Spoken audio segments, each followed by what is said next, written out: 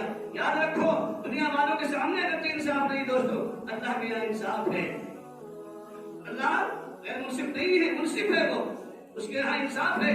رب کائنات کے یہاں، خالق کائنات کے سامنے انصاف ہے، وہ عدل پرور ہے، عادل ہے، منصف ہے، اس کے یہاں تو انصاف ہو کر رہنا ہے۔ جب سیدنا عباس رضی اللہ تعالیٰ عنہ نے یہ بات کہی ہے جج کے سامنے،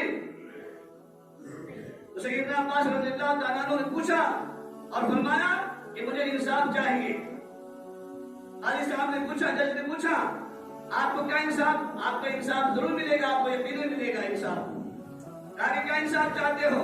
کہا کہ بس میں چاہتا ہوں کہ جہاں یہ پرنادہ لگا ہوا تھا وہاں لگنا چاہیے، اسی جگہ پر لگنا چاہیے، اور اسی حیات میں جس طریقے سے آپ صلی اللہ علیہ وسلم نے مجھے اپنے کندھے پر سوار کر کر کھڑے کر کر اور اپنے ہاتھ سے پرنادہ لیا تھا اور پھر میرے ہاتھ میں دیا تھا اور کہا تھا، لو چچا عباس رضی اللہ تعالیٰ عنہ اس پرنادے کو یہاں پر لگا دو، اسی طریقے سے یہ پرنادہ وہاں پر لگنا چاہیے۔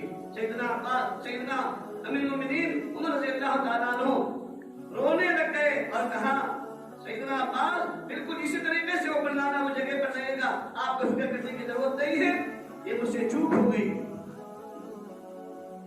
دوستو، وہ صحابہ تھے، ہے نا، اللہ کے نبی صلی اللہ علیہ وسلم کے چاہنے والے تھے، ان کو قبر کی فکر تھی، آخرت کی فکر تھی کہ اگرچہ میں حاکم ہوں، اگرچہ میں بادشاہ ہوں، اگرچہ میں اس وقت عہدے پر ہوں، لیکن کل کو تو قیامت میں قبر میں جانا ہے، قبر میں حساب و کتاب دینا ہے۔ تو فوراً اعتراف کر لیا اور جج نے لکھ دیا کہ جاؤ اسی طریقے سے پرنادہ وہاں پر لگنا چاہیے۔ آئے سیدنا عباس رضی اللہ تعالیٰ عنہ کو امیر المومنین نے لیا اور اپنے کندھے پر سوار کیا اور کندھے پر سوار کر کے پھر وہ پرنادہ اسی طریقے سے دیا جس طریقے سے آقا نبی صلی اللہ علیہ وسلم نے سیدنا عباس رضی اللہ تعالیٰ عنہ کے دست مبارک میں دیا تھا۔ انہوں نے وہ پرنادہ لیا اور پھر حضرت سیدنا عباس رضی اللہ تعالیٰ عنہ کے ہاتھ میں دیا اور سیدنا عباس رضی اللہ تعالیٰ عنہ نے پھر اس پرنادے کو اسی جگہ پر لگایا جہاں پر آپ علیہ السلام نے لگوایا تھا۔ عجیب غریب منظر صحابہ دیکھ رہے تھے۔ جب یہ پرنادہ لگ گیا، اب سیدنا عباس رضی اللہ تعالیٰ عنہ کی زمین نے گوارا نہیں کیا کہ میرے مکان کے پرنادے کی بارش کے قطرے کی وجہ سے کسی صحابی کے جسم پر یا لباس پر چھینک پڑے، اگرچہ یہ مکان میرا ہے، میرا ذاتی مکان ہے، لیکن اب انہوں نے گوارا نہ کیا کہ میرے مکان کی وجہ سے کسی مقتدی کو کیا ہو، زحمت ہو۔ تو انہوں نے کہا کہ اب یہ مکان عباس کا نہیں رہے گا، بلکہ یہ مکان میں مسجد نبوی کے لیے وقف کرتا ہوں۔ سمجھے دوستو، یہ ہے انصاف۔ جب مسلمانوں میں انصاف تھا، عدل تھا، تو دنیا میں انصاف تھا، دنیا میں امن تھا، چین تھا، سکون تھا۔ آج مسلمانوں سے انصاف نکل گیا، بھائی بھائی کی زمین ہڑپنے کو تیار ہے نا، بہن بھائی بہن کے حق کو دینے کو تیار نہیں، بیٹا باپ کے ساتھ انصاف کرنے کو تیار نہیں، پڑوسی پڑوسی کے ساتھ انصاف کرنے کو تیار نہیں دوستو۔ اسی لیے آج ساری دنیا میں شانتی ختم ہو گئی، امن ختم ہو گیا، انصاف ختم ہو گیا، جھگڑے آ گئے، انتشار آ گیا، ظلم و ستم آ گئے، اور جو ہے نا پوری دنیا کے اندر جو ہے نا ہم سب کا گھر جو ہے نا جہنم کا ایندھن بن گیا۔ ہمارا معاشرہ، ہماری سوسائٹی بدنام ہو گئی دوستو۔ ہمارا اسلام کو بدنام ہم نے کیا دوستو، انہوں نے نہیں کیا ہے، غیروں نے بدنام نہیں کیا، بلکہ ہم بدنام کر رہے ہیں۔ لیکن یاد رکھو، اسلام تو کبھی مغلوب نہیں ہوگا، ہم مغلوب ہو سکتے ہیں، ہے نا۔ اسلام تو ہمیشہ غالب رہا ہے اور غالب رہے گا۔ اللہ رب العزت ہم سب کے اندر بھی یہ انصاف والا مزاج، عدل والا مزاج ہم سب کو قائم کرنے کی اور اس کی جو ہے نا قدر کرنے کی توفیق نصیب فرمائے۔ وآخر دعوانا ان الحمد للہ رب العالمین۔